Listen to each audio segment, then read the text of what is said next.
Olá pessoal, hoje a gente vai trabalhar com vocês aqui nessa apresentação, né? Vou mostrar o capítulo, iniciamos aí o capítulo sobre as fontes de energia e as questões que envolvem o uso, a exploração das fontes de energia e o seu uso no mundo e no Brasil, né? Então, é o capítulo aí sobre energia e questões socioambientais. A gente pode dizer, pessoal, que o conceito de energia para a física, por exemplo, é capacidade de realização de trabalho, ou trabalho armazenado, né?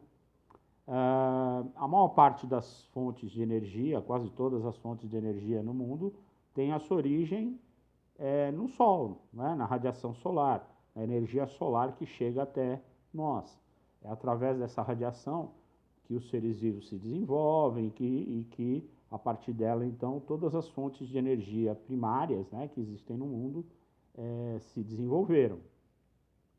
Quando a gente olha para a questão histórica, né, do uso de fontes de energia no mundo, a humanidade, se a gente levar em conta o desenvolvimento das técnicas, né, da humanidade, a humanidade utilizou inicialmente a própria força do corpo humano e de outros animais como fonte de energia, né?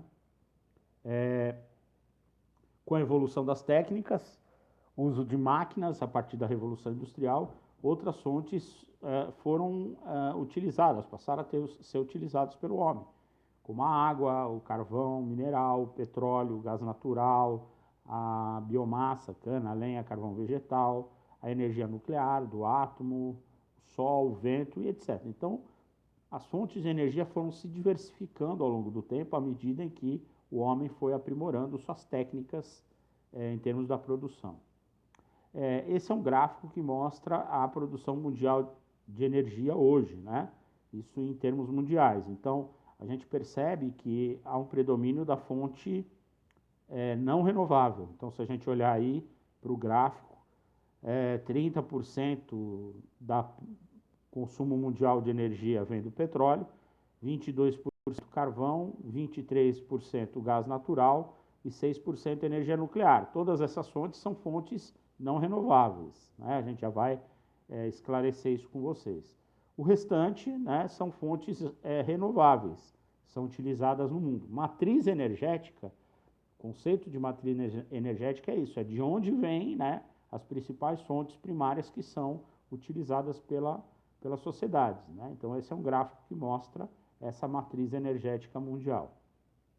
E aqui a gente vê o gráfico da matriz energética brasileira, né? O petróleo também em destaque, mas a gente pode ver a diferença é que aqui na matriz energética brasileira a gente tem uma presença muito maior de fontes renováveis, né?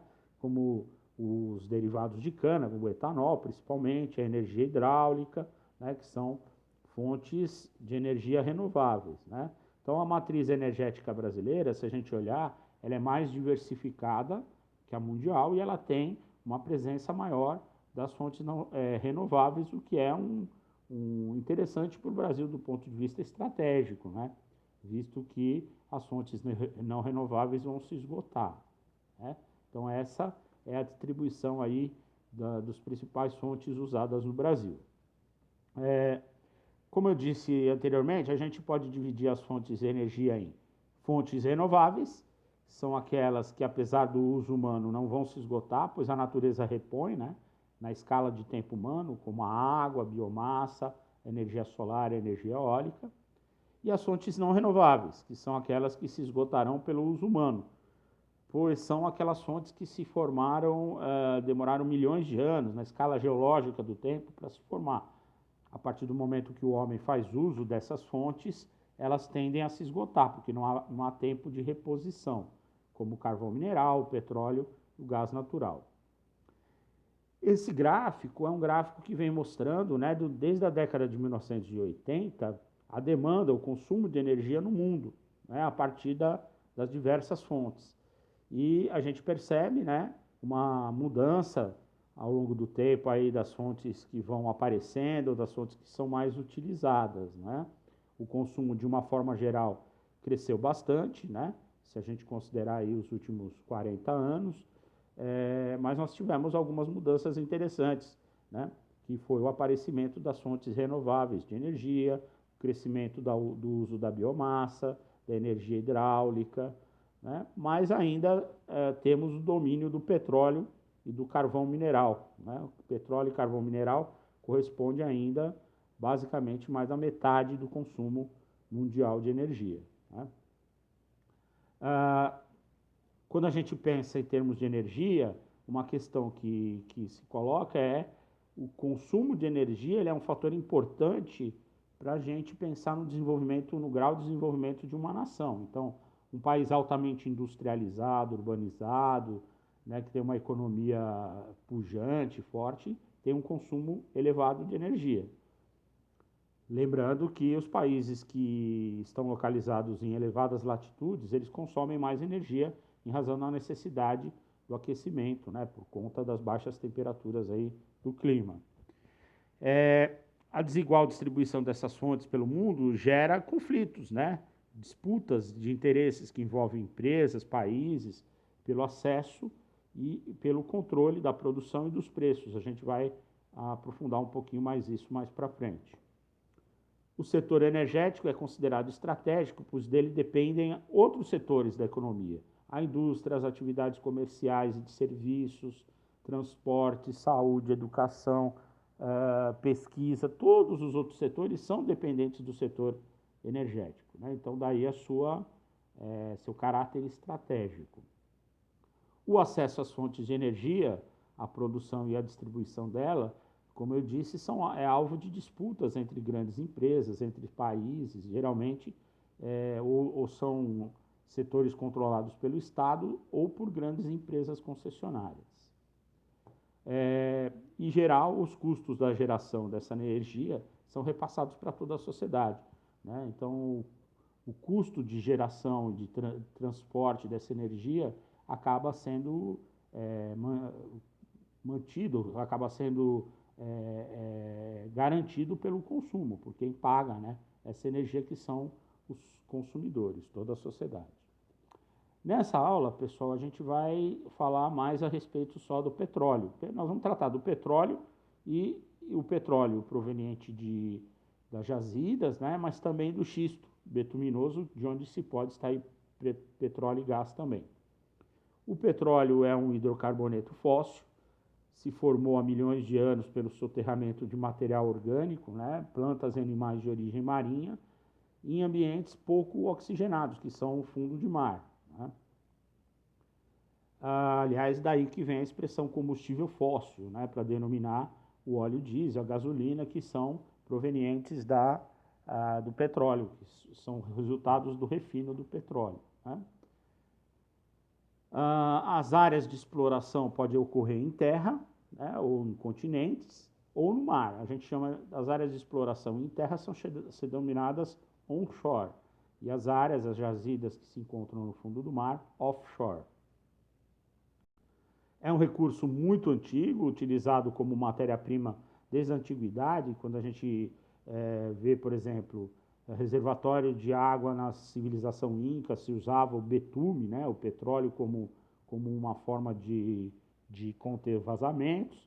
A pavimentação da Via Ápia na Roma Antiga também foi feita pelo petróleo. Então, o petróleo, como matéria-prima, que é usado ainda hoje, ele era usado desde a antiguidade. Mas o principal uso do petróleo, a gente sabe, é como combustível.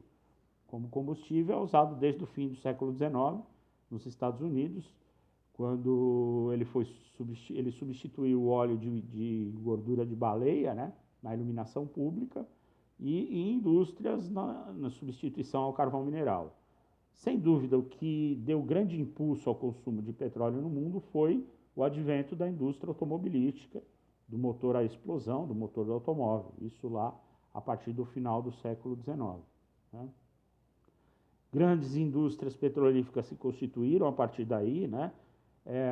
No começo do século XX, elas formaram um grande cartel controlando a produção, transporte, refino, distribuição dos derivados de petróleo. Lembra que cartel, né, é um grupo de empresas que se reúnem para eliminar a concorrência entre elas, que fazem acordos, né? Aí são as principais hoje marcas, né, da indústria petrolífera mundial.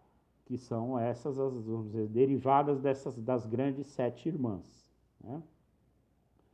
Nos anos de 1930, em alguns países, a produção petrolífera começou a ser controlada por empresas estatais, como a gente pode ver aí, né? No México, na Itália, na Venezuela e aqui no Brasil, o caso da Petrobras, né? Então, o negócio do petrolífero, como um negócio muito importante, passou a ser também controlado pelo Estado.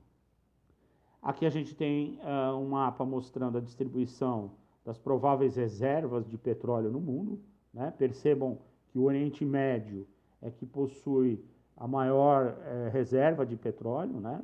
Em conjunto regional, quase 30% de todo o petróleo do mundo, das prováveis reservas, se concentram ali no Oriente Médio, né? E aí a gente tem a distribuição pelos outros continentes.